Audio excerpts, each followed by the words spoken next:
نبی اکرم صلی اللہ علیہ وسلم فرمایا کہا قیامت کے روز میری سفارش سے فیضیاب ہونے والے لوگ وہ ہیں جنہوں نے سچے دل سے اور جی اور جان سے لا الہ الا اللہ کا قرار کیا ہوگا۔ روز قیامت شفاعت کبریٰ جو ہوں گی وہ لوگ وہی مستحق ہوں گے نبی اکرم صلی اللہ علیہ وسلم کی سفارش کے، جنہوں نے سچے اور پکے دل سے اس پہ عمل کرتے ہوئے زندگی گزاری ہو، لا الہ الا اللہ۔ ٹھیک، آگے بڑھتے ہیں۔ اسی طرح جو ہے لا الہ الا اللہ کو کثرت سے وظیفہ اللہ تعالیٰ کے قرب کا ذریعہ، کثرت سے پڑھنا، کوانٹٹی میں پڑھنا ضروری نہیں ہے، 50,000 70,000 1 لاکھ 2 لاکھ 1.25 لاکھ نہیں، کثرت سے پڑھنا، کتنے بار بھی جب چاہے پڑھنا، اس کو معمول بنا لینا، اس کی بڑی فضیلت، اللہ سے انسان قریب ہوتا ہے۔ ابو ہریرہ رضی اللہ عنہ اس کی راوی جامع ترمذی کی حدیث ہے، نبی اکرم صلی اللہ علیہ وسلم نے فرمایا جب بندہ سچے دل سے لا الہ الا اللہ کہتا ہے تو اس کے لیے آسمان کے دروازے کھول دیے جاتے ہیں یہاں تک کہ وہ عرش تک پہنچ جاتا ہے، بشرطے کہ کبیرہ گناہوں سے بچتا رہا ہو۔ کبیرہ گناہ سے بچتا رہا ہو، بہت اس کی فضیلت ہے، بہت۔ ایک مرتبہ موسیٰ علیہ الصلوۃ والسلام نے کہا اللہ مجھے ایسا کلمہ دے جس کو میں پڑھ کر تیری حمد و ثنا کروں۔ اللہ نے کہا لا الہ الا اللہ۔ موسیٰ علیہ السلام نے کہا اللہ یہ تو سب پڑھتے ہیں، مجھے کچھ اسپیشل چاہیے تھا۔ اللہ نے کہا موسیٰ کیا تم اسے معمولی سمجھتے ہو؟ اگر پلڑے میں میزان میں ساری کائنات ایک طرف رکھ دی جائے اور صرف لا الہ ایک طرف رکھ دیا جائے تو لا الہ الا اللہ کا پلڑا بھاری ہو جائے گا، بہت افضل ہے۔ حدیث میں آتا ہے کہ ایک شخص جس کے 99 دفتر جو گناہوں سے بھرے ہوں گے، 99 دفتر، ہر دفتر کا سائز، ہر رجسٹر کا سائز، ہر نام اعمال کا سائز اس کے زمین سے لے کے آسمان تک کھولا جائے گا، رول ایک 99 ایسے رجسٹرز فل ہوں گے گناہوں سے، اور سب کا حساب و کتاب ہوگا۔ اللہ تعالیٰ کہیں گا اس کا بھی حساب و کتاب کیا جائے، وہ شخص کہیں گا اللہ میرا کیا حساب کرتا ہے، کیوں مذاق اڑاتا ہے میرا، 99 دفتر گناہوں سے فل ہے، کیا ہوگا؟ لیکن اللہ کہیں گا آج انصاف کا دن ہے، ذرہ برابر بھی ناانصافی نہیں ہوں گی، فرشتوں سے حکم جاؤ اس کا جو نیکی دے دو، اسے ایک چھوٹا سا پیپر، حدیث میں آتا ہے، مطلب 99 رجسٹر تو فل ہے گناہوں سے، چھوٹا پیپر، بطاقہ، حدیث بطاقہ بولتے ہیں اس حدیث کو، بطاقہ بولتے ہیں آئی کارڈ یا وزٹنگ کارڈ کو، جو جنرلی آپ گلف میں جائیں گے تو بولتے ہیں بطاقہ، آئی ڈی، ٹھیک، اسے ایک چھوٹا سا پیپر پہ لکھ کے دے دیا گیا 33 نیکی بطاقہ، سارے لوگ دفتر کے دفتر نیکیوں کے بھرے لے جا رہے ہیں، اس کے 99 دفتر فل ہے، رجسٹرز فل ہے گناہوں سے، ایک ایک کی وسعت زمین و آسمان کے برابر اتنے بڑے بڑے کھلیں گے، لیکن ایک بطاقہ ملے گا صرف۔ جب اللہ کے پاس جائیں گے اللہ کہیں گا اس کا حساب کتاب لاؤ، وہ کہیں گا اللہ کیوں مجھے شرمندہ کرتا ہے، کیا ہے کچھ بھی نہیں ہے میرے پاس، اللہ کہیں گا آج تو انصاف کا دن ہے، جو کچھ ہوگا، اور وہ ایک بطاقہ کہیں گا بس اتنا ہے میرے پاس، ایک چٹھی، جب وہ چٹھی کو کھولا جائے گا اس بطاقے کو، اس کے اس اعمال کو، تو اس پہ لکھا ہوگا لا الہ الا اللہ، چونکہ اس نے اس کو سچے دل سے مانا ہوگا، اس ایک کلمے کی وجہ سے وہ جنت میں چلا جائے گا۔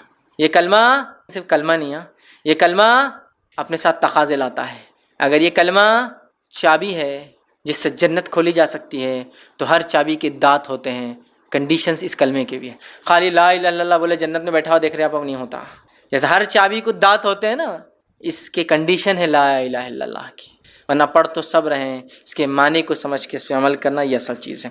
لا الہ الا اللہ سب سے افضل ذکر ہے، ابن حبان کی روایت ہے، نبی اکرم صلی اللہ علیہ وسلم نے فرمایا بہترین ذکر افضل الذکر لا الہ الا اللہ، اور بہترین شکر افضل الشکر الحمدللہ۔ ایک روایت نے فرمایا بہترین ذکر افضل الذکر لا الہ الا اللہ، اور بہترین دعا افضل الدعا الحمدللہ۔ الحمدللہ افضل دعا، افضل شکر ہے، افضل الشکر افضل الدعا الحمدللہ، اور افضل الذکر لا الہ الا اللہ۔ لا الہ الا اللہ سے بڑا کوئی ذکر نہیں ہے میرے بھائیوں، اس کو معمول بنا لے، اٹھتے بیٹھتے سوتے جاگتے اس کو ہم پڑھتے رہیں۔ ایک مرتبہ لا الہ الا اللہ کہنے سے جنت میں ایک درخت لگا دیا جاتا ہے، ایک مرتبہ۔ جامع ترمذی کی روایت ہے، عبداللہ ابن مسعود رضی اللہ عنہ فرماتے ہیں نبی اکرم صلی اللہ علیہ وسلم فرمایا معراج کی رات ابراہیم علیہ الصلوۃ والسلام سے میری ملاقات ہوئی تو انہوں نے کہا اے محمد صلی اللہ علیہ وسلم میری طرف سے اپنی امت کو سلام پہنچانا اور انہیں بتانا جنت کی زمین بڑی زرخیز ہے اور اس کا پانی بڑا ثمر آور ہے، بہت فروٹفل ہے، اس کی جگہ خالی ہے اور اس میں درخت لگانا ہے، اس کی جگہ خالی ہے، تمہاری امت سے کہو اس میں اگر درخت لگانا ہے تو کیا کہو؟ الحمدللہ۔ کیا کہو؟ وہ کہتے ہیں سبحان اللہ، الحمدللہ، لا الہ الا اللہ، اللہ اکبر۔ یہ اگر کلمات کہیں گے تو اس کی زمین پر جو ہے درخت لگ جاتے ہیں، تو ہمیں سبحان اللہ والحمدللہ ولا الہ الا اللہ واللہ اکبر، تو یہ کلمہ پڑھنے سے درخت لگ جاتا ہے، یاد رکھیے۔ تو لا الہ الا اللہ اس میں شامل ہے، اس سے ایک درخت لگ جاتا ہے۔ اسی طرح موت کے وقت لا الہ الا اللہ کہنے والا جنتی ہے۔ ابو داؤد کی روایت ہے، معاذ بن جبل رضی اللہ عنہ فرماتے اور کہتے ہیں اللہ کے رسول صلی اللہ علیہ وسلم فرمایا اور کہا مرتے وقت جس کی زبان پر آخری الفاظ لا الہ الا اللہ ہوں گے وہ جنت میں جائیں گا۔ نبی اکرم صلی اللہ علیہ وسلم کو بتا دیا گیا کہ پس اے نبی تم اس بات کو جان لو، اس بات کو تم جان لو، اس بات کو تم سمجھ لو، فعلم، اس بات کا علم حاصل کر لو۔ اے نبی آپ گویا نبی کے ذریعے امت کو بھی تعلیم دی جا رہی ہے، کیا علم حاصل کرو؟ فعلم انہ لا الہ الا اللہ، کہ تم یہ جان لو کہ نہیں کوئی معبود سوائے اللہ کے برحق۔ مطلب نبی اکرم صلی اللہ علیہ وسلم کو حکم دیا کہ اے نبی علم حاصل کر لو اس چیز کا، فعلم، تو بس آپ اے نبی علم حاصل کر کس چیز کا؟ انہ لا الہ الا اللہ، کہ میں ایک ہوں، میرے سوائے کوئی معبود برحق نہیں ہے، میرے علاوہ کوئی عبادت کے لائق نہیں ہے۔ نبی اکرم صلی اللہ علیہ وسلم کو اللہ رب العزت نے حکم دیا کہ آپ اس کا علم حاصل کر لیجئے، اس بات کو سمجھ لیجئے، اس بات کو اپنی امت کو بتا دیجئے۔ اور گویا ہمیں بھی آیت کہتی فعلم، دیکھیے اللہ پر ایمان لانے سے پہلے علم ضروری ہے، اسی لیے پہلے کہا فعلم، علم حاصل کر لے، انہ لا الہ الا اللہ، کیا علم حاصل کر لے؟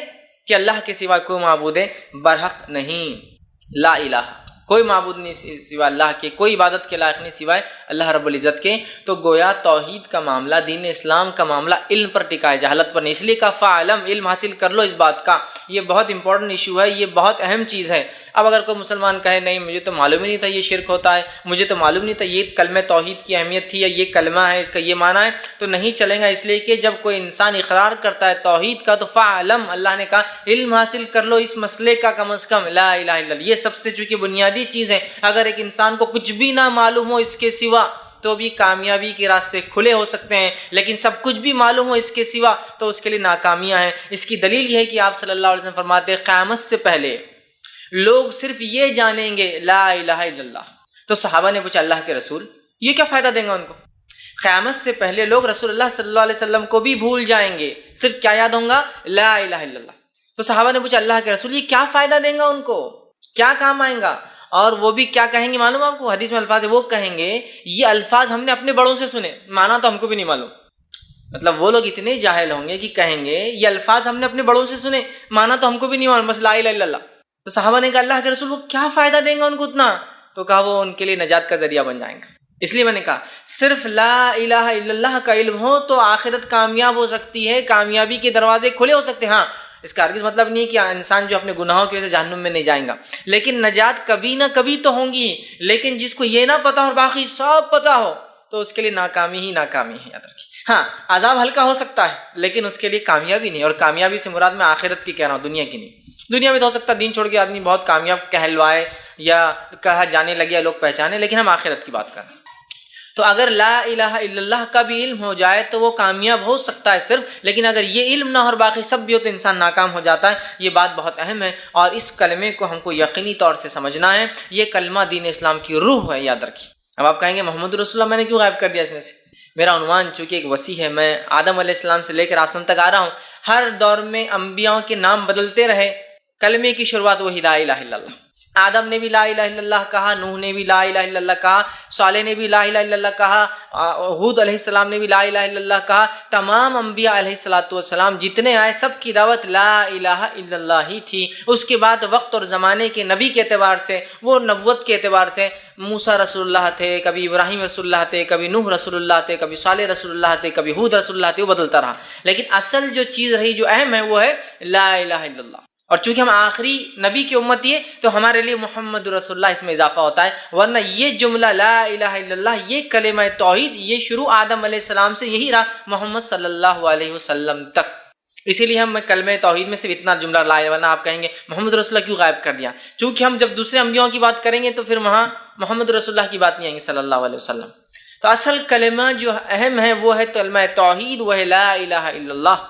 کلمہ طیبہ اس کی فضیلت لا الہ الا اللہ کی کیا ہے، آج میں کچھ باتیں آپ کے سامنے رکھنے کی بہرحال کوشش کروں گا۔ اور یہ اتنی اہم چیز ہے کہ اللہ رب العزت نے جب آدم علیہ السلام کو بنایا اور انسانوں کو دنیا میں بھیجنا چاہا تو ان انسانوں کو جو پہلی تعلیم اللہ رب العزت نے دی وہ تعلیم بھی کیا تھی؟ لا الہ الا اللہ۔ آپ کہیں گے تعلیم کب ملی ہم کو؟ آئیے اس واقعے کو ہم یاد کرتے ہیں جس کو عہد الست کے نام سے ہم پہچانتے ہیں۔ اللہ رب العزت فرماتا ہے سورہ اعراف سورہ نمبر 7 اس کی آیت نمبر 172 میں اللہ فرماتا ہے، اس کو عہد الست کہتے ہیں۔ ایک وعدہ تھا جو ہم نے اللہ سے کیا تھا اور وہ عالم ارواح، مطلب ہم حقیقی اس میں نہیں تھے، روح کے شکل میں تھے۔ یہ کب ہوا؟ آئیے سورہ اعراف میں اللہ رب العزت فرماتا اور کہتا ہے وَإِذْ أَخَذَ رَبُّكَ مِنْ بَنِي آدَمَ مِنْ ظُهُورِهِمْ ذُرِّيَّتَهُمْ وَأَشْهَدَهُمْ عَلَىٰ أَنفُسِهِمْ أَلَسْتُ بِرَبِّكُمْ قَالُوا بَلَىٰ شَهِدْنَا۔ اللہ رب العزت فرماتا اور کہتا ہے وَإِذْ أَخَذَ رَبُّكَ، اور تم یاد کرو جب تمہارے رب نے نکالا آدم کی پشت سے اس کی پوری ذریت جو دنیا میں آنے والی ہے۔ ایک مقام تھا عالم ارواح جس کو کہتے ہیں، ایک مقام تھا، اللہ رب العزت نے آدم علیہ السلام کو بلایا اور ان کی پشت پیٹھ پر ہاتھ پھیرا تو سارے ہی اولادیں جو ان سے پیدا ہونے والی تھی نکل کر آ گئی اور کھڑے ہو گئی، اور اسی شکل میں حدیث میں آتا جس شکل میں دنیا میں آج ہم ہیں سب کھڑے ہو گئے۔ پورے لوگ انسان جو آدم علیہ السلام سے پیدا ہونے والے تھے، آدم علیہ السلام کے بعد سے لے کر آخری بچہ جو دنیا میں آنے والا ہے، سب کو اللہ نے نکالا، ذریتہم ساروں کو نکالا ان کی پیٹھ سے، اور کہا وَأَشْهَدَهُمْ، اور پھر ان سے گواہی دلائی اور ان سے پوچھا عَلَىٰ أَنفُسِهِمْ، تاکہ وہ گواہ رہے اپنی نفسوں پر روز قیامت، خود سیلف وٹنس بنے اپنے آپ پر۔ کیا پوچھا ان سے؟ أَلَسْتُ بِرَبِّكُمْ، کیا میں تمہارا رب نہیں ہوں؟ اس کو عہد الست اس لیے کہتے ہیں، أَلَسْتُ بِرَبِّكُمْ، کیا میں تمہارا رب نہیں ہوں؟ تو ساروں نے کہا، ہم لوگوں نے، بلا شہدنا، ہم سب نے گواہی دی تھی وہاں اللہ ہاں تو ہی رب ہے۔ کافر ہو، فاسق ہو، فاجر ہو، نبی ہو، رسول ہو، نیک ہو، صالح ہو، شہداء ہو، ولی ہو، سب جمع تھے ایک جگہ، چور ہو، اچکا ہو، زانی ہو، ڈاکو، جیسے بنے سب جمع تھے۔ سب کو اللہ نے پوچھا کیا میں تمہارا رب نہیں ہوں؟ ہم سب نے گواہی دی۔ تو گویا اللہ رب العزت نے جو سب سے پہلی گواہی ہم سے لی، ہم کو اپنے خلاف وٹنس بنایا، وہ کیا تھی؟ اللہ ایک۔ الستُ بربکم، کیا میں تو اسی لیے عہد الست کہتے ہیں اس کو، کیا میں تمہارا رب نہیں ہوں؟ ہم سب نے کہا ہاں اللہ تو ہمارا رب ہے۔ تو گویا کلمہ توحید کی اہمیت تو یہ ہے کہ ہم سب سے گواہی وہاں لے لی گئی اس تعلق سے۔ اور اس تعلق سے ایک حدیث بھی آتی ہے جو مسند احمد کے زوائد میں جمع کی گئی ہے۔ حدیث کے الفاظ اس طرح سے ہیں کہ اللہ تبارک و تعالیٰ نے، آپ نے فرماتے آدم علیہ السلام کے پیٹھ پر ہاتھ پھیرا۔ اس آیت کی تفسیر میں بات آ رہی ہے، پیٹھ پر ہاتھ پھیرا تو قیامت تک پیدا ہونے والی ساری روحیں نکل کر آ گئی، سب جو پیدا ہونے والے تھے سب نکل کر ہم سب آ گئے۔ تو ان کی الگ الگ جماعتیں جو متفرق کر دی گئی، انبیاءوں کی جماعت، کافروں کی جماعت، شہداء کی جماعت، ولیوں کی جماعت، صالحین کی جماعت، اللہ نے سب کو الگ کر دیا، اور مسلمان کافر سب کو، نیکوکار بدکار سب کو الگ الگ کر دیا۔ پھر ہر ایک کی ویسی ہی صورتیں بنائی جیسی دنیا میں بنائی گئی ہے، مطلب ہم وہاں اسی صورت میں تھے جیسی صورت میں آج ہیں، ہم سب کو بنایا گیا۔ اس کے بعد آپ فرماتے ہیں اور جیسی دنیا میں بنائی جو ہے منظور تھی، پھر ہر ایک کو بولنے کی قوت عطا کی اور ہر ایک کو بولنے کی قوت دی کہ تم بولو۔ اس کے بعد اللہ نے سوال کیا الستُ بربکم، کیا میں تمہارا رب نہیں ہوں؟ تو پھر آپ فرماتے ہیں کیا میں تمہارا رب نہیں ہوں؟ سب نے کہا ہاں آپ ہمارے رب، وہ مالک، وہ مختار ہیں۔ اللہ تعالیٰ نے فرمایا ساتوں آسمانوں، ساتوں زمینوں اور تمہارے باپ آدم کو تم پر گواہ بناتا ہوں۔ ساتوں آسمان اور ساتوں زمین اور آدم علیہ السلام، تم تین لوگ ان پر گواہ رہنا کہ ان سب نے کہا کہ میں ان کا رب ہوں۔ تو یہ سب گواہ بن گئے، زمین بن گئی، آسمان بن گئے اور آدم علیہ السلام بن گئے۔ تو آپ نے کہا باپ کو تم پر گواہ بناتا ہوں کہ تم نے میری ربوبیت کا اقرار کر لیا ہے۔ ایسا نہ ہو کہ تم کہنے لگو ہمیں خبر ہی نہ تھی، ایسا نہ ہو کہ تم دنیا میں جاؤ اور آ کر پھر مجھ سے کہو کہ ہم کو تو معلوم ہی نہیں ہوا، اور پھر فرمایا اللہ رب العزت خبر نہ تھی کہ ہم نے اس سے ناواقف تھے۔ اعلموا انہ لا الہ غیری، تو اس کے بعد آپ فرماتے ہیں یقیناً تم جان لو کہ میرے علاوہ کوئی تمہارا عبادت کا مستحق نہیں ہے۔ اللہ نے ان سے یہ کہا کہ ایسا نہ ہو دنیا میں جاؤ منمانی کرو، جی کراؤ، پھر مرنے کے بعد اٹھائے جاؤ گے تو کہو اللہ ہم کو تو پتہ ہی نہیں تھا تو رب ہے۔ تو لہٰذا ان سے گواہی لی اور انہیں کہا کہ اے علمو، تم جان لو اس بات کو کہ میں ہی صرف تمہارا رب ہوں۔ ہم سب نے روز عالم ارواح میں دنیا میں آنے سے پہلے گواہی دی اللہ تو ہمارا رب ہے۔ پھر آپ فرماتے ہیں میری عبادت کے علاوہ تمہاری اللہ نے فرمایا علاوہ کوئی عبادت کا مستحق نہیں، اور نہ میرے علاوہ کوئی رب ہے، میرے ساتھ کسی کو بھی شریک نہ کرنا۔ اس قول و قرار کے یاد دلانے کے لیے میں تمہارے پاس انبیاء اور رسول بھی بھیجوں گا۔ یہ عہد الست چونکہ ہم عالم ارواح میں ہم نے کہا، ہماری روحوں کو یہ گواہی یاد ہے لیکن ہمارے ذہن بھول چکے ہیں، تو اللہ رب العزت نے فرمایا کہ میں تمہارے جانے کے بعد پھر ریمائنڈر کے لیے نبیوں کو بھیجوں گا، رسولوں کو بھیجوں گا، کتابیں بھی اتاروں گا تاکہ یہ میسج وقتاً فوقتاً، یہ پیغام وقتاً فوقتاً لا الہ الا اللہ کا ریپیٹ ہوتا رہے تم انسانوں کے سامنے۔ تو میں جو ہے کتابیں اتاروں گا، اور سب نے اس کا قرار کیا اور کہا، ہم سب نے کہا تھا وہاں اللہ کے رسول فرماتے ہیں لا الہ لنا غیرک، اے اللہ ہمارے لیے تیرے سوائے کوئی معبود نہیں ہے۔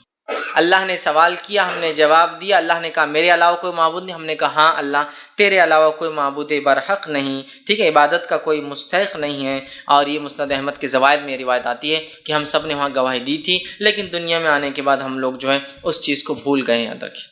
تو یہ بڑی اہم بات ہے، یاد رکھیے۔ اور اللہ رب العزت نے اس بات کو قرآن میں یوں بھی دہرایا، سورہ انبیاء سورہ نمبر 21 اس کی آیت نمبر 25 میں، اور فرمایا اور کہا وَمَا أَرْسَلْنَا مِن قَبْلِكَ مِن رَسُولٍ إِلَّا نُوحِي إِلَيْهِ أَنَّهُ لَا إِلَهَ إِلَّا أَنَا فَاعْبُدُونِ، کہ آپ سب کو فرمایا گیا اور کہا گیا وَمَا أَرْسَلْنَا مِن قَبْلِكَ، اے نبی آپ سے پہلے کوئی رسول ایسے نہیں آئے جن کی طرف ہم نے یہ وحی نہ کی ہو لا الہ الا، ٹھیک، کہ ہم نے یہ وحی نہ کی ہو انہ لا الہ الا، کہ اس اللہ کے سوا کوئی معبود برحق نہیں، کوئی عبادت کے لائق نہیں، انا فاعبدون، تو تم صرف اور صرف میری ہی عبادت کرو۔ یہ پیغام دے کے پھر انبیاء اور رسول جو ہے آتے رہے، اور ساروں کا پیغام یہی تھا لا الہ الا اللہ۔ اب لا الہ الا اللہ تو یہ ایک چیز تھی جو کبھی نہیں بدلی، انبیاءوں کے اعتبار سے کلمے کا دوسرا حصہ پارٹ بدلتے رہا، جیسے آج ہم جو پڑھتے ہیں لا الہ الا اللہ محمد رسول اللہ، تو ہر زمانے میں لا الہ الا اللہ آدم رسول اللہ ہوئے ہوں گے، نوح رسول اللہ ہوئے ہوں گے، صالح رسول اللہ، ہود رسول اللہ ہے نا، ابراہیم رسول اللہ، اسماعیل رسول اللہ، اور اسحاق رسول اللہ، اور یعقوب رسول اللہ، اور یوسف، اور یہ بدلتا رہوں گا، لیکن لا الہ الا اللہ یہ پیغام سارے انبیاءوں کا ایک ہی تھا، لا الہ الا اللہ۔ یہ بڑی اہم چیز ہے، یاد رکھیے۔ اس کلمہ توحید کو ہم کبھی کبھار بہت معمولی سمجھتے ہیں، بس ٹھیک، یہ کلمہ توحید بڑا ہی اہم ہے، اس کو نہ صرف زبان سے کہنا ہے، سچے دل سے مان کر اس کے مطابق زندگی گزارنا ہے۔ اس لیے کہ اگر کوئی کہے کہ قفل چابی سے کھلتا ہے تو چابی بغیر دانت کی نہیں ہوتی ہے، مطلب کلمہ اگر ہم پڑھتے ہیں تو صرف پڑھنا نہیں ہے، اس پہ عمل کرنا ہے، اس سے کچھ کنڈیشن ضرور ہوں گے اس پہ، ورنہ آج تو کیا معاملہ لا الہ الا اللہ، اور پھر کیا ہے اللہ کے علاوہ بھی جھک رہے ہیں۔ یقیناً میرا عنوان آج شرک نہیں ہے، ورنہ آپ کو اگر شرک سننا ہے تو کیا یہ بھی شرک ہے، میں نے اس پہ بہت تفصیلی گفتگو کی تھی، شرک کیا ہے اور کیا یہ بھی شرک ہے، آپ اس کو بہرحال دیکھ سکتے ہیں، عنوان جو ہے اپلوڈ بھی ہو چکا ہے یوٹیوب پر۔ بہرحال کلمے کا دوسرا حصہ، کلمے کا پہلا جز کامن رہا، برابر رہا، لا الہ الا اللہ ہر کسی کے دور میں، انبیاؤں کے اعتبار سے بہرحال دوسرا جملہ بہرحال بدلتا رہا ہے، ٹھیک۔ اب جو شخص اس کلمے کو مان لے، لا الہ الا اللہ، اس کے تقاضوں کو پورا کر کے عمل کر کے زندگی گزار لے، دخل الجنہ، وہ تو جنت میں چلا گیا۔ جو اس کلمے کا انکار کر دے اور گناہ اور معصیت میں زندگی گزارے تو یقیناً وہ کہاں جائیں گا، جہنم اس کے لیے ہمیشہ کا عذاب ہوں گی۔ تو اس کلمے کی ذرا اہمیت ہی سمجھ لیں، اقرار کر لیا تو جنت واجب، انکار کر دیا تو جہنم واجب، اقرار کر لیا تو ہمیشہ کی نعمتیں، انکار کر دیا تو ہمیشہ کی آگ، بس اتنا سمجھ لیں آپ تو بات واضح ہو جائیں گی، کتنا اہم کلمہ ہے، کتنی اہم چیز ہے، اس کے کتنے تقاضے ہوں گے کہ جو جنت دلا رہا ہے اس کا انکار کرنے والا جہنم میں جا رہا ہے، تو یہ کلمہ کتنا اہم ہوگا، اس کو ہم معمولی اور مذاق نہ سمجھے بلکہ اس کے تقاضوں کو سمجھ کے اپنے زندگیوں کو ہم جو ہے گزارنے کی کوشش کریں۔ اس لیے کلمے کا پڑھنا صرف پڑھنا نہیں، ہم جب کلمہ پڑھتے ہیں تو ہم اقرار کرتے ہیں کہ اللہ کی عبادت کریں گے، اس کی بندگی کریں گے، اس کے ساتھ کسی کو شریک نہیں کریں گے، جو وہ کہیں گا ہم کریں گے، جن چیزوں سے وہ روکیں گے ہم رک جائیں گے، جو وہ چاہیں گا اس کی چاہت ہماری چاہت، جو وہ نہ چاہیں گا اس کی جو چیز وہ چاہتا نہیں وہ ہماری جو ہے نا چاہت، ہماری ناپسند جو اس کی ناپسند، گویا ہم اپنے آپ کو سپرد کر دیتے کلمہ پڑھ کے اللہ کے جانب۔ لیکن افسوس کی بات ہے، ہم میں سے اکثر مسلمان کلمہ تو پڑھتے ہیں یہی، لیکن اپنے نفس کو سپرد نہیں کرتے اللہ کی، بلکہ کلمہ پڑھنے کے بعد بھی اپنی نافرمانی اور اپنے تقاضوں کو اللہ کے سامنے رکھتے ہیں۔ بزنس کریں گے تو ایسا کیسے چلیں گے، یہ سب نہیں ہوگا، فلاں جائیں گے تو ایسا کیسے ہوگا، یہ ہوگا، ہماری عورتیں فلاں کریں گی تو ایسا کیسے پردہ کر سکتی ہے۔ ہم اپنے تقاضوں کو اللہ کے سامنے رکھتے کلمہ پڑھنے کے بعد، جبکہ کلمے کا تقاضا ہے جب ایک رب کو مان لیا تو اس کی ہر چیز کو ماننا، من اور ان، جوں کا توں، ڈاٹ بائی ڈاٹ، ایک نقطہ بھی ہے تو اس کو جیسے کہ تیسے ہم کو ماننا ہے اور اپنی زندگیوں کو ڈھال دینا ہے، گزار دینا ہے، اپنی زندگی اس کے مطابق رکھنا ہے ہمیں یاد رکھنا۔ تو یہ کلمہ معمولی نہیں ہے، صرف پڑھ لینا کافی نہیں ہے، اس کے تقاضوں کو پورا کرنا بھی اتنا ہی ضروری ہے، یاد رکھیے۔ اور جس نے اس کو پڑھ لیا پھر سچے دل سے، مان لیا سچے دل سے، تو بس اس کے لیے تو جو ہے کامیابی ہی کامیابی ہے، اور جس نے انکار کر دیا اس کے لیے یاد رکھیے ناممکن ہے کہ پھر وہ کبھی جنت میں جا سکے۔ اور جس شخص نے اس کو یقین کر لیا، اس کے مطابق عمل کر لیا، تو بس کامیابی ہے، ورنہ اس کے لیے ناکامی ہے۔ اب آئیے اس کلمے کی فضیلت کے تعلق سے کچھ باتیں آپ کے سامنے رکھتا ہوں، اس کے فضائل خود اس کی اہمیت خود بخود واضح کر دیں گے، اہمیت بھی شامل ہو جائیں گی فضائل کے ساتھ ساتھ، ٹھیک کہ جب میں اس کے فضائل رکھوں گا تو اس کی اہمیت تو پتہ ہی چلیں گی، لیکن اس کے فوائد، یہ کلمہ کیا کیا فائدے ساتھ میں لاتا ہے، ہم اس کو دیکھنے کی بہرحال کوشش کریں گے۔ بہت سارے لوگ اس کلمے کا ورد کرتے ہیں، ورد پڑھتے ہیں بار بار، لیکن افسوس کی بات ہے یہاں کلمہ بھی چالو ہے لا الہ الا اللہ، اور اسی کے بازو شرک بھی چالو ہے کنٹینیو۔ یہاں کلمہ پڑھے لا الہ الا اللہ اور پھر اللہ کے علاوہ کسی اور کو بھی پکارا جا رہا ہے. یہاں کلمہ پڑھے لا الہ الا اللہ اور دوسروں کے معاملات پہ دوسروں کی غیر شرعی باتوں پر بھی راضی ہے. یہاں کلمہ لا الہ الا اللہ اور پھر یہاں اذان بھی ہو رہی ہے اور نماز کو نہیں جا رہے ہیں اور عبادت کو نہیں جا رہے اور پڑھ رہے لا الہ الا اللہ. تو گویا کلمہ تو پڑھ رہے ہیں, ورد تو کر رہے ہیں, اپنے لیے ذخیرہ سمجھ کے خوب اس کو جمع کر رہے ہیں, لیکن افسوس ہے اس کے تقاضوں کو پورا نہیں کر پا رہے ہم. جو یہ کلمہ چاہتا ہے وہ نہیں کر پا رہے, تو کیا کامیابی مل سکتی ہے؟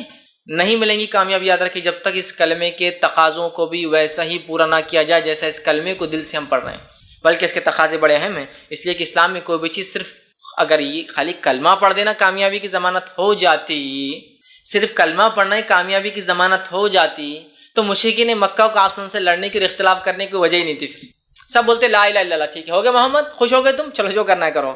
خالی پڑھنا ہی کافی ہو جاتا تو کیا ہی بات تھی, مشرکین مکہ بھی قبول کر لیتے. اور افسوس کی بات ہے مشرکین مکہ اس کلمے کے تقاضوں کو آج کے مسلمانوں سے زیادہ جانتے تھے. جب اللہ کے رسول نے مشرکین مکہ کو, ابو جہل کو اور بڑے بڑے سرداروں کو کہا قولوا لا الہ الا اللہ تفلحون, کہہ دو صرف اتنا جملہ ہے عرب کے سرداروں, لا الہ الا اللہ نہیں کوئی معبود برحق سوا اللہ کے, تفلحون کامیاب ہو جاؤں گے, سکسیسفل ہو جاؤں گے دنیا اور آخرت میں. آگے فرمایا تملک العرب والعجم, عرب کے تو مالک اللہ نے تمہیں بنائی دیا, عجم کو بھی تم کو اللہ دے دیں گا. مطلب کلمہ توحید پڑھنے سے, اس پر عمل کرنے سے نہ صرف آخرت کا فائدہ ہوتا ہے, دنیا بھی ملتی ہے. قولوا لا الہ الا اللہ تفلحون تملک العرب والعجم, عرب تو تمہارا ہی ہے, عجم بھی تمہارا ہو جائے گا. اس دعوت سے یہ بات پتہ چلتی ہے, جس نے اس کلمے کو پڑھا سچے دل سے تھاما, اللہ نے دنیا بھی دی اور آخرت بھی دیں گا اس کو.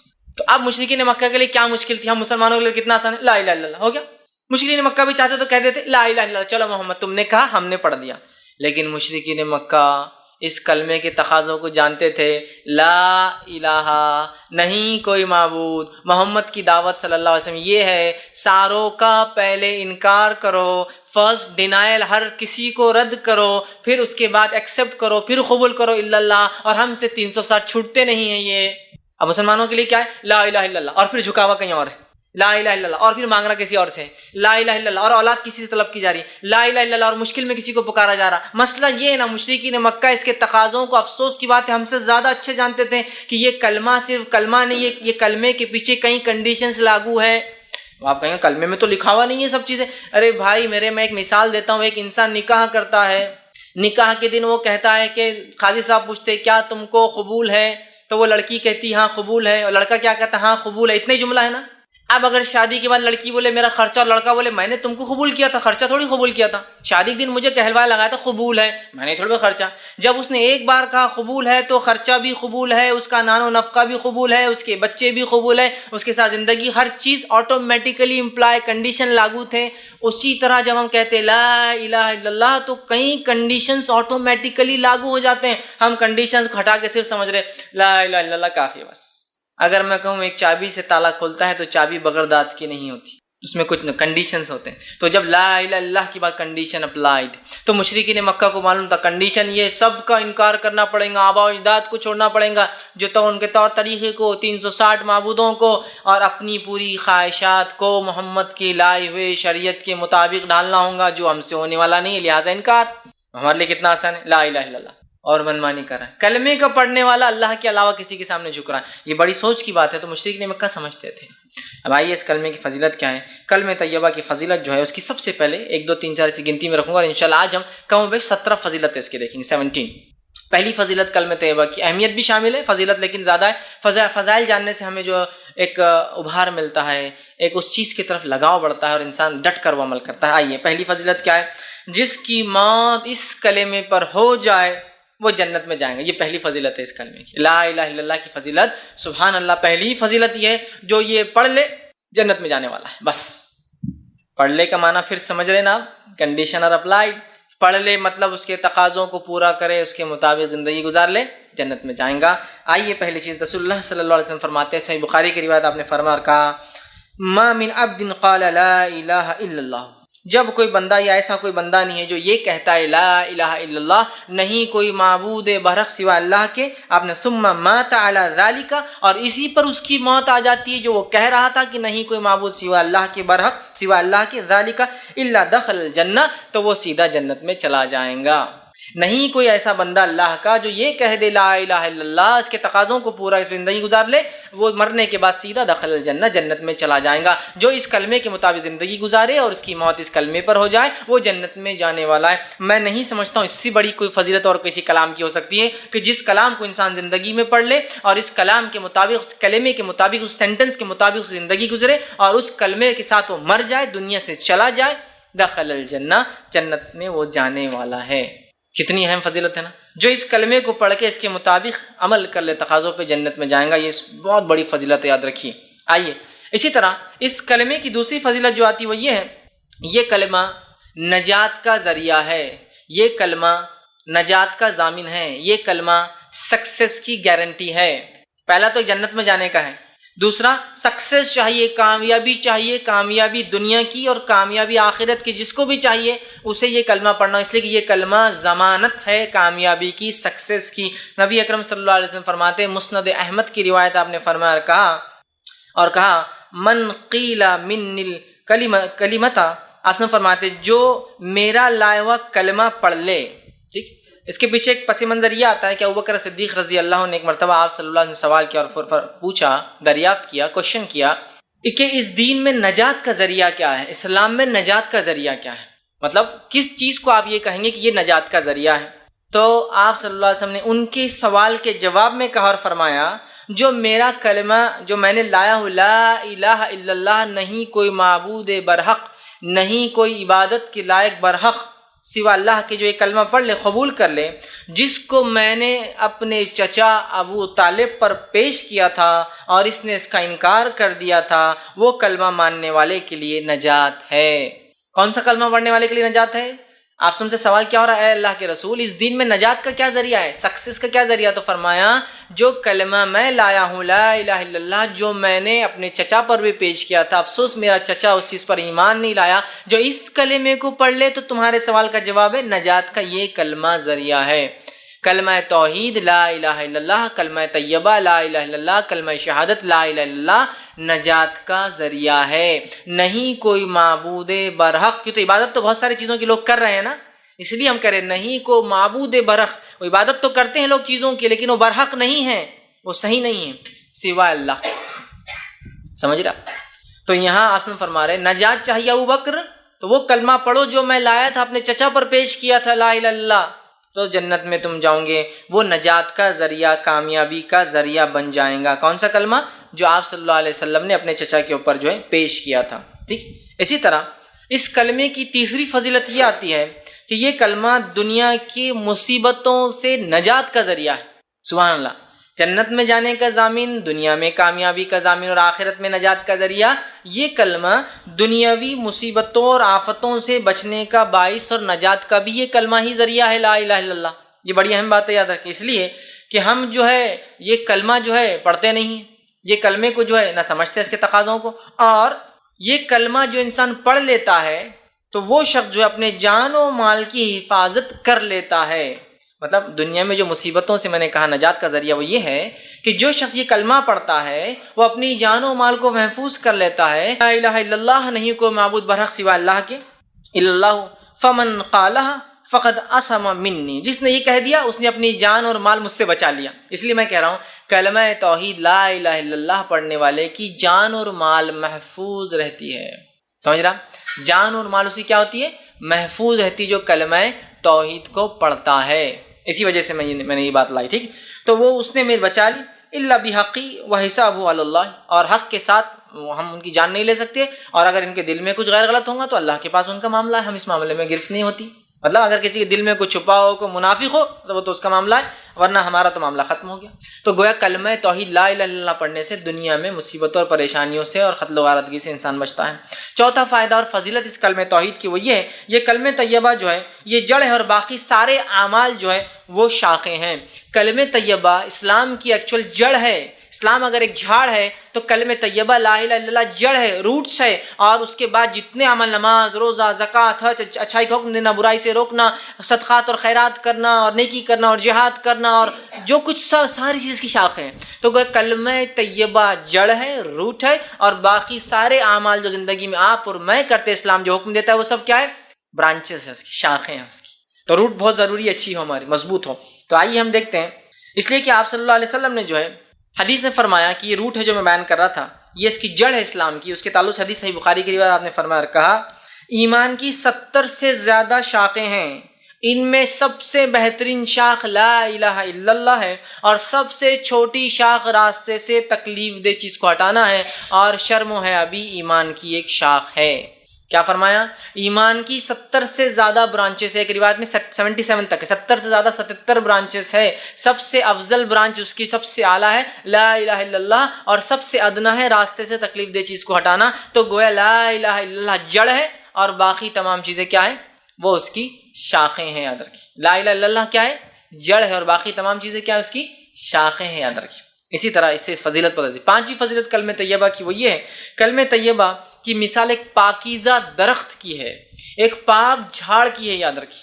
اور ایسا جھاڑ جو پھل بھی لاتا ہے، بہت تناور ہے، بہت مضبوط ہے، اس کی شاخیں آسمان کو جا کر چھوتی ہے۔ تو کلمہ طیبہ ایک بہترین درخت ہے، یاد رکھیے، جو پھل لاتا ہے۔ اس کا معنی یہ ہے کلمہ طیبہ ایک جھاڑ ہے جس کو اگر دنیا میں انسان لگاتا ہے تو اس کا پھل مانا ہے آخرت میں اس کا بدلہ پائیں گا۔ اور اللہ رب العزت نے کلمہ طیبہ کو جھاڑ کی تمثیل مثال خود دی، میں نہیں دے رہا ہوں۔ آئیے سورہ ابراہیم سورہ نمبر 14 آیت نمبر 24 سے لے کر 27 میں اللہ فرماتا اور کہتا ہے الم تر کیف ضرب اللہ مثلا کلمۃ طیبۃ کشجرۃ طیبۃ، کیا اللہ رب العزت تمہارے لیے لوگوں ایک ضرب اللہ مثال دیتا ہے، ایک ایگزامپل دیتا ہے۔ کیا ایگزامپل ہے؟ کہ ایگزامپل ہے مثلا کلمۃ طیبۃ کشجرۃ طیبۃ، کہ کلمہ طیبہ کی لا الہ الا اللہ کی مثال ہے جیسے کہ ایک پاکیزہ جھاڑ، مطلب اس کے اپیرنس سے بھی وہ خوبصورت دکھتا ہے۔ ایک کاٹے جھاڑ کو آپ پاکیزہ جھاڑ نہیں کہیں گے، ایک بدبو دار جھاڑ کو آپ پاکیزہ جھاڑ نہیں کہیں گے، ایک بدنما جھاڑ کو آپ پاکیزہ جھاڑ نہیں کہیں گے، ہے نا، ایک ہلکا زمین پہ بالکل ایک دم گرنے پہ ایسے جھاڑ کو آپ پاکیزہ نہیں کہیں گے۔ تو اللہ فرما رہا ہے الم تر کیف، اللہ تمہارے لیے لوگوں کیسی مثال دے رہا ہے، سنو، ضرب اللہ مثلا کلمۃ، تمہارے لیے مثال ہے کلمہ طیبہ کی، کشجرۃ طیبۃ، ایک پاکیزہ جھاڑ کی ہے، اصلها ثابت وفروها فی السماء، جس کی زمین میں جڑیں دھسی ہوئی ہے، مضبوطی سے گڑی ہے، اور جس کی شاخیں فروہا فی السماء، آسمان کو چھوتی جائے گی۔ سبحان اللہ، کیا جھاڑ ہے! جو لوگ کاشتکاری کرتے ہیں ایسے جھاڑ کو دیکھ کر کتنی خوشی ہوتی ہے نا کسی بھی انسان کو۔ کاشتکاری نہیں بھی کرتے ہیں، آپ راستے سے جا رہے ہو، ایک بڑا جھاڑ دکھتا ہے، بہت جڑیں اور خوب اونچی شاخیں، تو آپ بھی 2 منٹ گاڑی روک کے بولتے ہیں کیا بہترین جھاڑ ہے۔ تو کہا کلمہ طیبہ ایک ایسا پاکیزہ جھاڑ ہے جس کی جڑیں مضبوط ہے، جس کی شاخیں آسمان کو فروہا فی السماء تؤتی اکلھا کل حین باذن ربھا، اور اپنے رب کے حکم سے ہر موسم میں ہر بار پھل بھی لاتا ہے۔ ایک بہت بڑا جھاڑ بغیر پھل کی ہو تو کیا فائدے کا؟ آپ خود بولتے ہیں یار کھیت کا بہت حصہ ویسٹ کرا، اٹھا کے پھینک ڈالو۔ تو کلمہ طیبہ ایک پاکیزہ جھاڑ ہے، جڑیں مضبوط، شاخیں آسمان کو چھوتی ہے، اور اپنے رب کے حکم سے ہر بار ہر موسم میں پھل لاتا ہے، کنٹینیوسلی فروٹ دینے والا جھاڑ ہے، کبھی بھی جاؤ اور آپ کو پھل مل جائیں گا۔ یہ کلمہ طیبہ سمجھیے آپ، ایک جھاڑ سے مثال، جھاڑ کے کتنے فائدے اٹھاتے ہیں آپ۔ کچھ جھاڑ کو اگر پتے نہ ہو، شاخیں نہ ہو، تو آپ جڑ سے فائدے اٹھاتے ہیں، اس کی چھال سے فائدے اٹھاتے ہیں۔ کئی کھانوں میں چھالیں استعمال ہوتی ہے، کئی دواؤں میں چھالیں استعمال ہوتی ہے۔ اس کی شاخیں بڑی ہو تو آپ کاٹ سکتے ہیں، پھر وہ بڑھیں گی، اس کے پھل آتے ہیں تو اس جھاڑ کی آپ خدمت کریں گے، اس کے پھل سے آپ پیسہ کمائیں گے۔ کلمہ طیبہ سوائے نفع کی اور کچھ نہیں دینے والا ہے ہم کو، اس لیے جھاڑ کی مثال دی، چونکہ جھاڑ کا ہر پارٹ جو ہے نفع بخش ہوتا ہے۔ بتائیے آپ جھاڑ کا کون سا پارٹ نفع بخش نہیں؟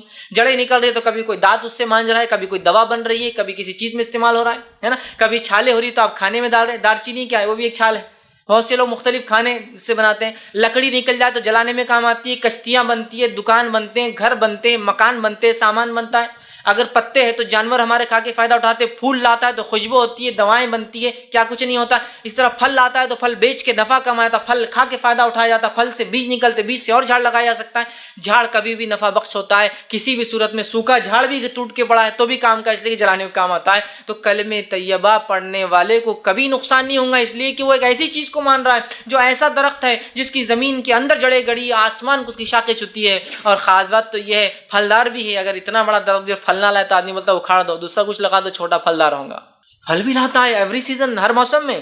آگے اللہ نے فرمایا باذن ربی، اللہ کے حکم سے لاتا ہے۔ وَيَضْرِبُ اللَّهُ الْأَمْثَالَ لِلنَّاسِ لَعَلَّكُمْ يَتَذَكَّرُونَ، اللہ مسلمانوں، اے لوگوں، تمہارے لیے مثال بیان کرتا ہے، ٹھیک ہے، تاکہ تم غور و فکر کرو۔ نصیحت حاصل کرو، یتذکرون، سوچو اس پر، کیسی مثال ہے کلمہ طیبہ کی۔ آئیے آگے، وَمَثَلُ كَلِمَةٍ خَبِيثَةٍ كَشَجَرَةٍ خَبِيثَةٍ اجْتُثَّتْ مِنْ فَوْقِ الْأَرْضِ مَا لَهَا مِنْ قَرَارٍ، اور کلمہ خبیثہ کی، لا الہ الا اللہ کے خلاف جتنے کلمے ہیں جو شیطان کی طرف سے ہوتے ہیں، اللہ نے فرمایا مَثَلُ كَلِمَةٍ خَبِيثَةٍ كَشَجَرَةٍ، کہ کلمہ شیطان کے کلام کی، کلمہ لا الہ الا اللہ کی جتنی باتیں اس کے علاوہ کہی جا رہی ہے، ان کی مثال ایسی ہے کشجرتن خبیثتی، اور بہت برے جھاڑ کی، جس کو دیکھنا بھی نہیں، کشجرتن طیب، اس کو دیکھنا بھی پسند ہے، کلمہ طیب، یہ برا جھاڑ جس کو دیکھنا بھی ہے نا، کچھ جھاڑوں کو آپ کو دیکھتے لگتا ہے ان کو دیکھنا بھی اچھا نہیں، میں دیکھتے کاٹے آنکھ پہ آ رہے، اتنا گندا جھاڑ ہے نا، تو بیکار جھاڑ ہے وہ، تو کہا اس کی مثال بیکار جھاڑ کی ہے، اور آگے فرمایا اس کی جڑیں بھی اندر نہیں جاتی تھی، کھوکھلی ہے پوری زمین پہ اکھڑی ہوئی، جس کو دیکھ کر ہی آپ کو لگ رہا ہے یہ کچھ ٹکنے والا جھاڑ نہیں ہے، زیادہ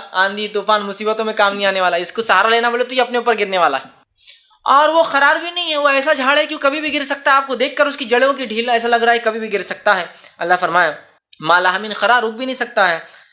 تو یہ یاد رکھیے، یہ دو کلام کی اللہ رب العزت نے جو ہے مثال دی، تو کلمہ طیبہ ایک ایسا جھاڑ ہے، لا الہ الا اللہ ایک ایسا جھاڑ ہے جس کی شکل، صورت، لذت، خوشبو اور نفع انسان اٹھا سکتا ہے، دیکھتے ہی سمجھ میں آ رہا ہے۔ دوسرا فائدہ، اس کی جڑیں زمین کے اندر مضبوطی سے جمی ہے، جس کی وجہ سے انسان کو پتا ہے کہ آندھی اور طوفانوں میں یہ جھاڑ ہماری مدد کرے گا، یہ ہم پر گرنے کے بدلے ہم اس کے سپورٹ میں جا سکتے ہیں۔ تیسرا فائدہ، اس کی شاخیں آسمانوں کو چھوتی ہے، بلند پھیلی ہوئی ہے، مطلب بہت بڑا جھاڑ ہے۔ اور چوتھی اور سب سے اہم چیز ہے، یہ جھاڑ پھل بھی لانے والا، یہ کلمے پہ جس نے عمل کیا آخرت میں فائدہ بھی اٹھانے والا۔ یہ چار فائدے ہوں گے اس کلام کو، اور شیطان کے کلمے کو ماننے کی بہرحال وہ بالکل غیر مضبوط، دیکھتے ہی گھن آنے والی ہے، کبھی بھی گر سکتا ہے، مطلب اس کو خود سپورٹ کی ضرورت ہے، یہ کوئی مضبوط جھاڑ نہیں۔ تو کلمہ طیبہ کو جس نے مان لیا ایک مضبوط جھاڑ کی اس کی مثال ہے، اور کلمہ طیبہ کے علاوہ جتنی چیزیں وہ بیکار ہے۔ چھٹا فائدہ، خبر میں استقامت، خبر میں مضبوطی دینے والے کلمے تھے، سبحان اللہ۔ مرنے کے بعد جو مر جائے اس پہ پڑھ کے جنت میں جانے والا ہے، جو اس کے مطابق رہے اپنی جان و مال کی حفاظت کر لی۔ اب خبر میں بھی مضبوطی، خبر میں اکیلے ہوں گے ہم، کیا ہوگا، ہے نا، اکیلے انسان۔ آئیے جو ہے مسند بزار کی یہ روایت ہے، ماں عائشہ رضی اللہ عنہا فرماتی ہے، آپ نے سوال کیا اللہ کے رسول، میں ایک کمزور عورت ہوں، عورتیں ویسے بھی کمزوری ہوتی ہے نا مردوں کے مقابلے میں، تو وہ فرماتی ہے اور کہتی ہے میں ایک عورت ہوں اور میں ضعیف ہوں اللہ کے رسول، میں کمزور ہوں، بہت ڈرتی ہوں، جلدی ڈر لگ جاتا ہے، جلدی پریشان ہو جاتی ہوں۔ عموماً ہوتا ہے عورتوں میں یہ صفت ہے، جلدی ڈر جاتی ہے، جلدی پریشان ہو جاتی ہے۔ تو ماں عائشہ رضی اللہ عنہا نے بھی وہی سوال کیا اللہ کے رسول، میں ایک عورت ہوں، بہت جلدی پریشان ہو جاتی ہوں، اور جب جو ہے مرنے کے بعد خبر کے اندر جو ہے جب میں جاؤں گی اور منکر نکیر آئیں گے تو میرا کیا حال ہوگا، جبکہ میں اکیلے ہوں گی منو مٹی نیچے۔ آپ اندازہ لگائیے، یہ ایک ہال ہے، اس ہال سمجھو کہ رات میں پروگرام ہو رہا ہے، اور اللہ نہ کرے لائٹ چلی جائے، عورتیں بھی اوپر بیٹھی، اچانک لائٹ چلی گئی، اور باہر کوئی چاندنی رات بھی نہیں ہے، بدلی آئے گی، بادل ہے خوب، اور لائٹ چلے جائے تو کیسی تھرتھراہٹ چھوٹ جاتی ہے نا۔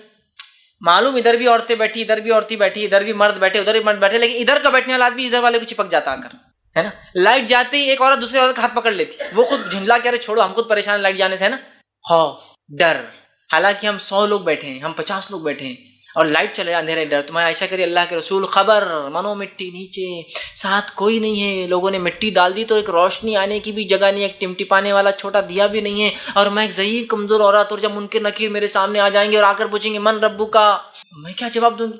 ایک روایت میں آتا صحابہ نے کہا اللہ کے رسول یہ منکر نکیر اتنی خوفزدہ حالت میں آئیں گے، زمین کو اپنے دانتوں سے پھاڑتے ہوئے آئیں گے، جن کے دانت بیلوں کی سینگوں کے اتنے ہوں گے، آنکھیں بڑی بڑی اور لال ہوں گی، اور گرجدار آواز میں زمین کو پھاڑ کر آئیں گے، اندازہ لگا کیسی مخلوق، اور کہیں گے من ربو کا، اور جن کی آواز کڑکتی بجلی جیسی ہوئی گی۔ کڑکتی بجلی سے تو اچھے لوگ گھبرا جاتے جب بغیر کڑکے، تو ہے نا، آواز کڑکتی بجلی جیسا، من ربو کا۔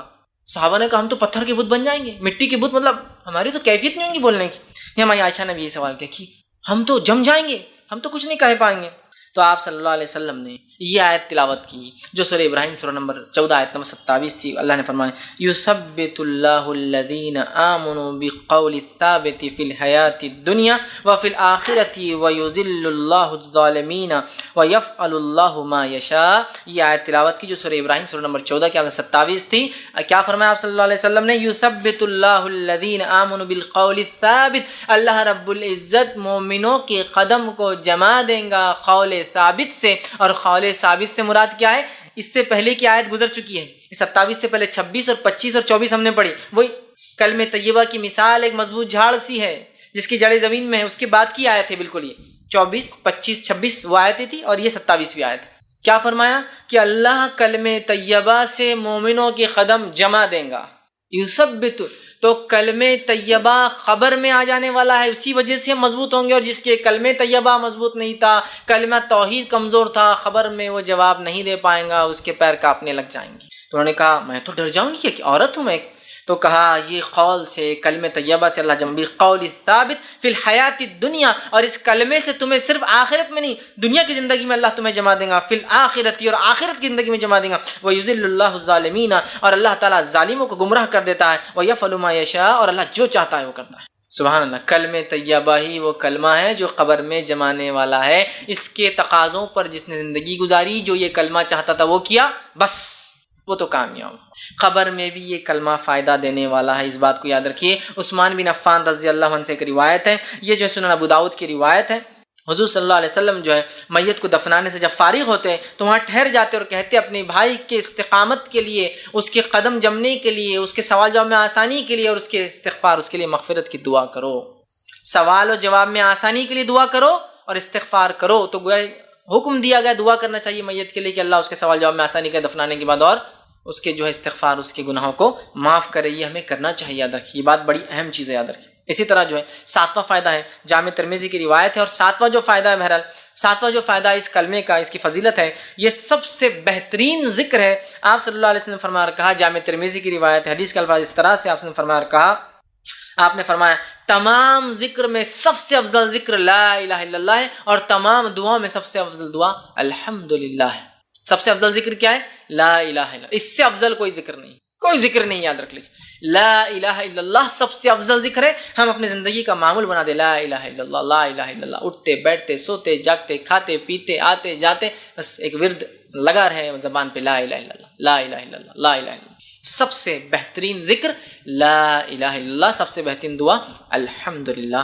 یہ اس کا ساتواں فضائل تھے۔ آٹھویں فضیلت اس کلمے کی اور کلام کی، کلمہ طیبہ جو شخص پڑھے گا روز قیامت نبی اکرم صلی اللہ علیہ وسلم کی شفاعت کا مستحق ہوں گا۔ پڑھیں گا سے مراد اس کے تقاضوں کے ساتھ عمل کر کے دنیا سے گیا ہو، اسی پر قائم تھا، تو آپ شفاعت سفارش کریں گے۔ صحیح بخاری کی روایت ہے، آپ صلی اللہ علیہ وسلم فرمایا کہا، جو اس کلمے کو سچے دل سے پڑھیں گا رسول اللہ صلی اللہ علیہ وسلم کی شفاعت حاصل ہوں گی۔ آپ فرماتے اسعد الناس بشفاعتی یوم القیامت من قال لا الہ الا اللہ خالصا من قلبہ ونفسہ، جس شخص نے میری شفاعت کا مستحق روز قیامت وہ انسان بنے گا، وہ سعادت مند انسان ہوگا جس نے سچے دل سے اپنے نفس میں ہی صحیح یہ کہا ہوگا لا الہ الا اللہ، میری شفاعت ہوگی۔ نبی اکرم صلی اللہ علیہ وسلم ایسے شخص کی شفاعت سفارش گزارش کریں گے اللہ کے سامنے جس نے کیا پڑھا ہوگا، لا الہ الا اللہ۔